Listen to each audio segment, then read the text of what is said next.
Hello, everyone. My name is Mikey McCoy. I had the unique honor, blessing, and privilege of a lifetime to not only call Charlie a precious friend, mentor, but to travel with him literally everywhere.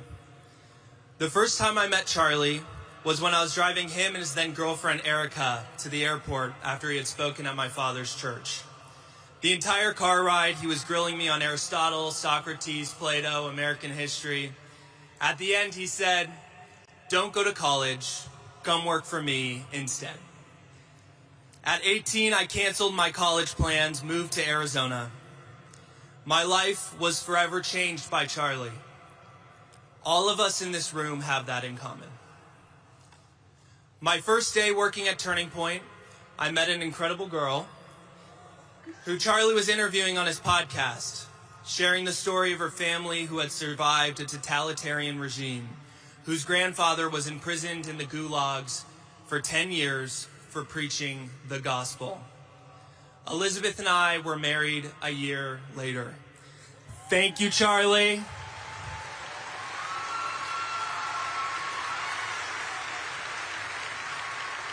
When Charlie would speak on college campuses, he'd often wear t-shirts with inspiring taglines like, "Here I am, never surrender, freedom." But as I've watched back so many clips these past 11 days, my favorite and so often worn by him was "Live Free." 11 days ago, my friend was martyred for using his voice to engage in peaceful dialogue. Charlie's assassin thought that he could steal and silence his voice by putting a bullet in his neck. In the words of Soren Kierkegaard, "The tyrant dies and his rule is over. The martyr dies and his rule has just begun."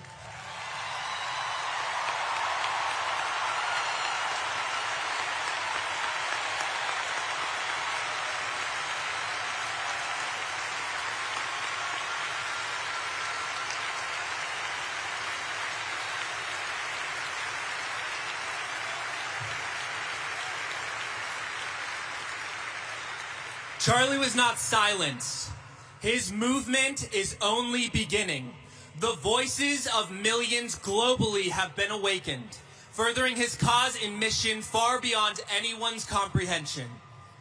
We won't cower in fear. We will never surrender. We are resolved to live free from lies and seek out what is true.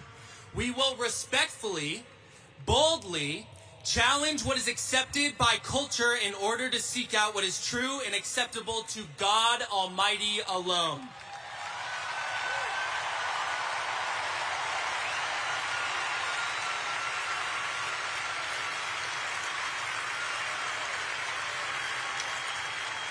To everyone here today, live free. True freedom is not found in doing whatever we want, but pursuing Christ and doing what is right. In Charlie's words, get married, have more children than you can afford, build a legacy, pass down your values, pursue the eternal, seek true joy. Charlie led by example.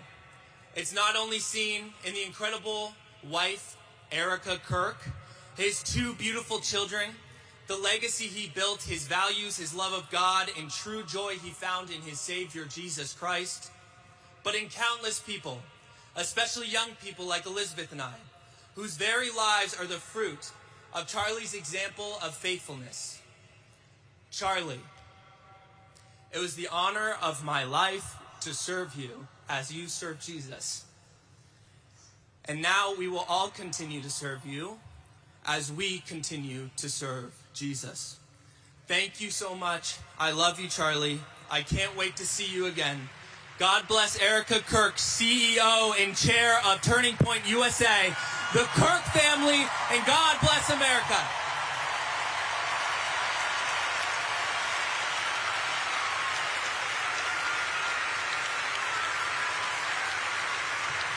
Oh my goodness. Charlie's having some serious heavenly FOMO right now. Look at this. You have no idea how much Charlie Kirk wants a bullhorn down here right now. He always said to me, if we could just figure out how to bring the Holy Spirit into a Trump rally, I think you've done it.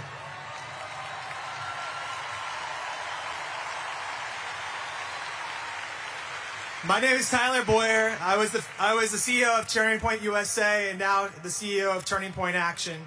You may know me from the Charlie Kirk Show or our weekly podcast, Thought Crime, with Charlie, Jack, Blake, and Andrew, but I'm also the longest tenured employee at Turning Point. I met my friend Charlie in 2014. We connected when Turning Point USA was just in its infancy, sharing the vision for what the conservative movement should be. Charlie was just a kid then. I was a little older. We had a lot in common. I didn't like rhinos. He didn't like rhinos. I was the youngest guy at Tea Party meetings. He was the youngest guy at Tea Party meetings. Charlie didn't go to college. I went to ASU, so I basically didn't go to college.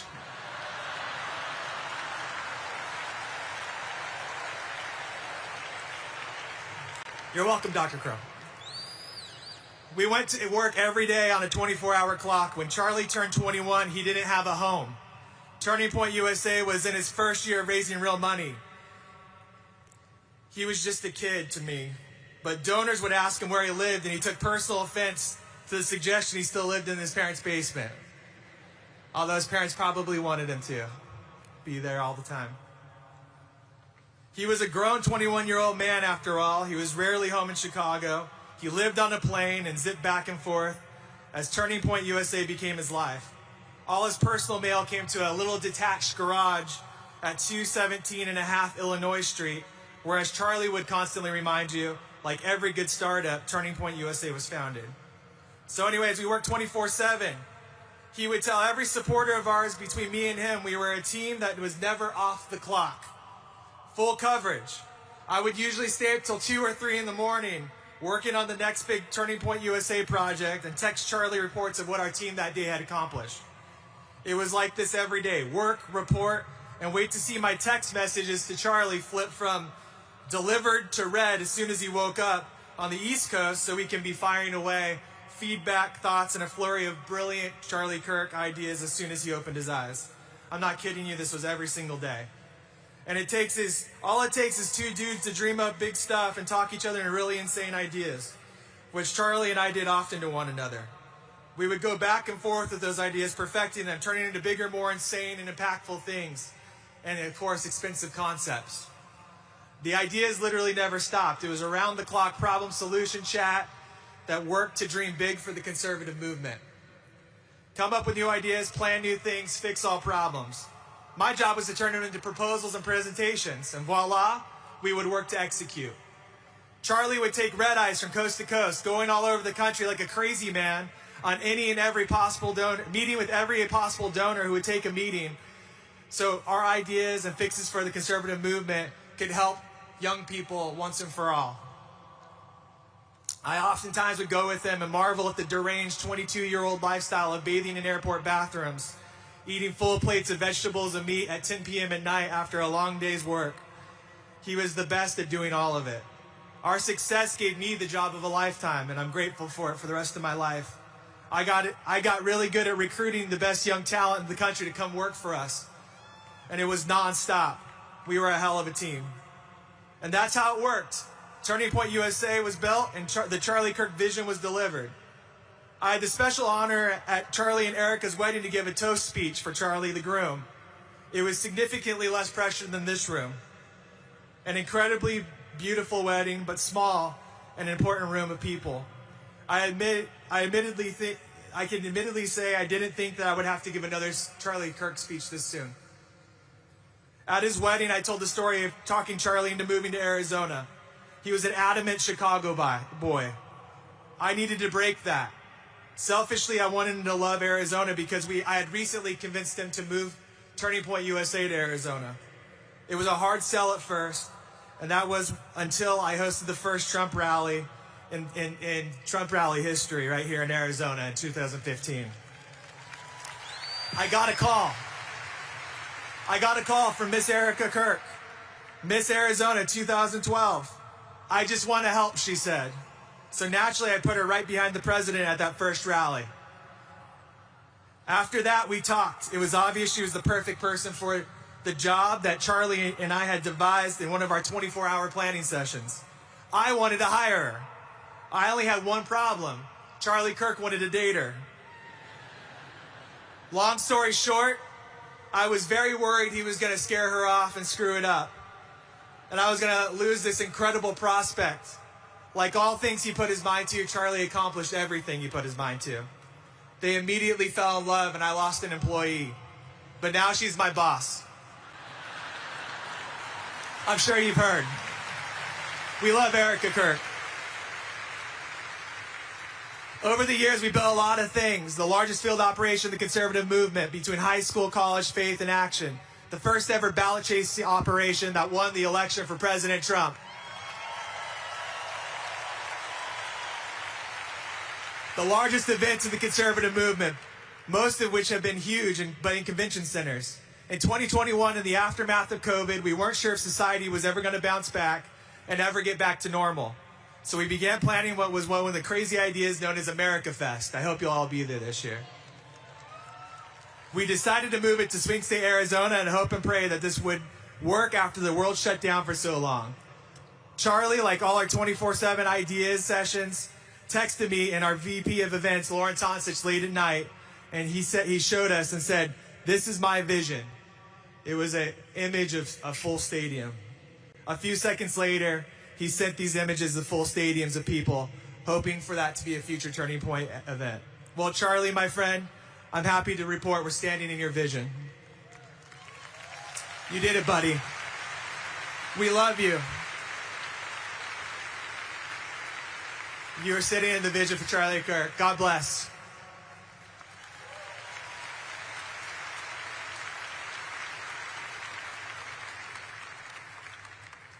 My name is Justin Strife, and I'm the Chief Operating Officer for Turning Point USA. Since September 10th, my thoughts keep returning to one thing, and that's time. Charlie lived only 31 years. Yet when I reflect on those years, I see more impact and more courage and more achievement than most men accomplish in a lifetime. I've known Charlie for a decade, and I'd like to share a little of what I learned from him. Charlie often said that having courage is one of the easiest things in the world because all it requires is you to say yes. Courage does not require talent. It does not require natural ability. Courage requires a personal decision. It's interesting that people often describe Charlie as completely fearless, but the truth is simpler and much more profound. Charlie simply refused to let fear stop him from carrying out God's will for him and his life. His courage was a daily choice, a yes, no matter the cost, and it cost him his life. This truth forced me to reflect on what we can't control, time. It's fleeting, it's fragile, and it's sacred. Charlie knew this better than anyone else. He didn't waste time. He lived every moment with conviction. He lived as a man of character and truth and courage, and he taught us not just through words, but through actions. Charlie was the same person in private as he was in public, and that's why we trusted him. That's why we loved him. That's why we all feel this loss so deeply. His honesty, his compassion, and his insistence on truth drew people in, even those who disagreed with him. Charlie stirred patriotism in us, but more deeply, he stirred our hunger to live united under God. He told us to stop and think, to use common sense, to grow up and pitch in. He asked us to hear the words that God wrote on our hearts. I am the Lord your God, and you shall have no other gods before me. This is not a message of comfort or safety or peace. It's a message of love, a love of God's will. Charlie's life was anchored by that love. Every day he left his home, the comfort of it, his wife, his children, to face criticism and threats and angry mobs, and ultimately death. He loved God more than he loved safety or applause or even his own life.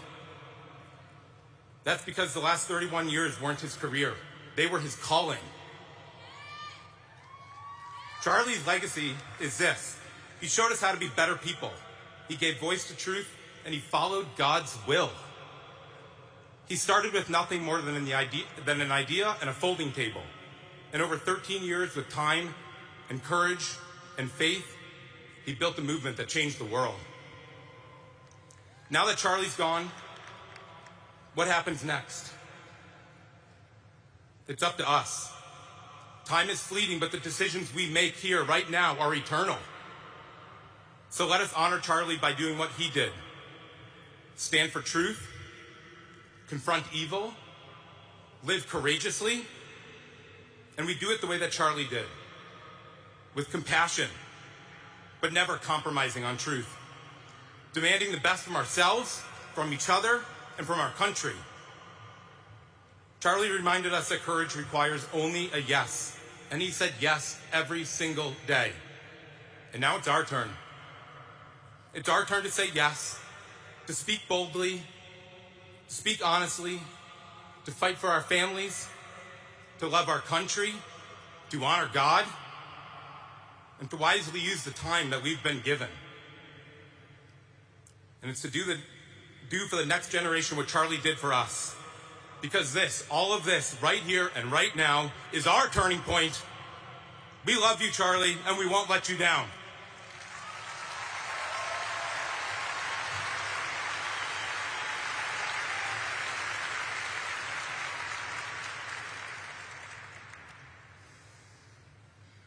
My name is Stacy Sheridan. 8 years ago, I met Charlie in a crowded ballroom in West Palm Beach at a David Horowitz Freedom Center event. We spoke briefly, we exchanged cards, and I thought nothing of it. What ultimately made me want to join Charlie's cause and Charlie's team, because he began a quest to hire me after meeting me. I was reluctant at first, but it was his naive audaciousness to change the world that ultimately sold me. It was the best decision I've ever made, and I've never looked back. Yes, technically, Charlie was my boss, but it really never felt that way. Far more than my boss, I felt like he was my little brother. So the guys that went before me spoke about him as a boss and a leader. I'm going to speak about him from my heart as a family member. In 2022, my husband Mike became sick with cancer. 2 years later, that cancer took his life. Throughout those 2 years, Charlie called me consistently to ask how he could help us. At one point, he had critical medication and an oxygen machine sent to my doorstep without my knowledge. I still to this day have no idea how he made that happen. But that was Charlie. He did the right thing. There was no limit to how far he'd go to help a friend. He wasn't looking for publicity or credit. He did it because that's what a leader does. That's what a friend does. And that's what a Christian is supposed to do. Sometimes I would express guilt to Charlie that I couldn't do my job at 100%. Charlie's response every single time was family first. When Mike ultimately passed away, Charlie and the entire team were there for us yet again. They helped my daughter Grace through the unbearable tragedy of losing her father on her 9th birthday. But Charlie's help didn't stop there. This January, I lost my home in the Pacific Palisades fire. Charlie's response was very clear and very direct. This is a sign. You and Grace belong in Arizona now. Within a few months, we moved here, and Charlie and Erica welcomed us into their family. While enduring our various tragedies, my daughter Grace would ask me at least once a day, "Why would God do this to us, Mom? My honest and only answer was, someday we will look at each other and instantly know why all of this had to happen. And it will be for something far greater than we can ever imagine. In my first conversation with Grace after Charlie's death, Grace said to me through tears over the phone, "Mom, this is the answer to my question. This is our why. Now we can be there for Erica and Gigi and Mac, the way they were there for us."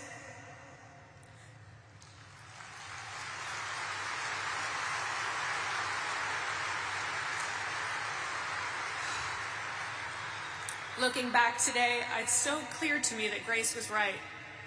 I know for certain that my late husband, Mike, Charlie, and God were guiding us here for this very moment in time. It was always written. Erica, Grace and I will support you and your babies the way you and Charlie were there for us in our darkest days. Charlie, we will miss your words of wisdom, your high-pitched laugh, it was kind of awkward, and the way your voice would always soften when you spoke to Erica and your children. And I promise we're going to make TPUSA so big that it reaches you in heaven.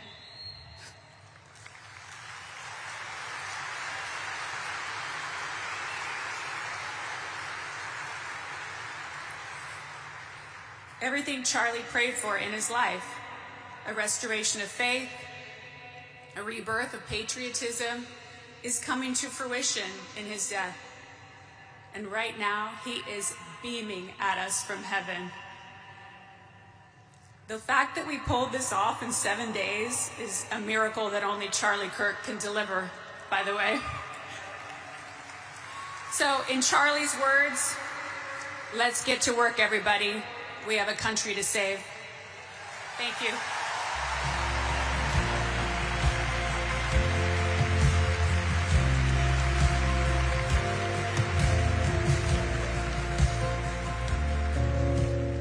Well, you're about to embark on something that is much bigger than yourself. So check your ego at the door. This is not about you, okay? I don't care about your feelings. If you're having a bad day, go figure that out yourself. This is about us. This is about the country.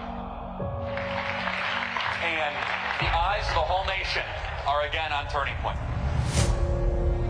We do the best events in the movement. In fact, we do the only event. Are there any other events in the movement? No. We've got to put everyone else out of business, right? So we are the only standard of excellence. And so we hold ourselves to a higher standard. We don't do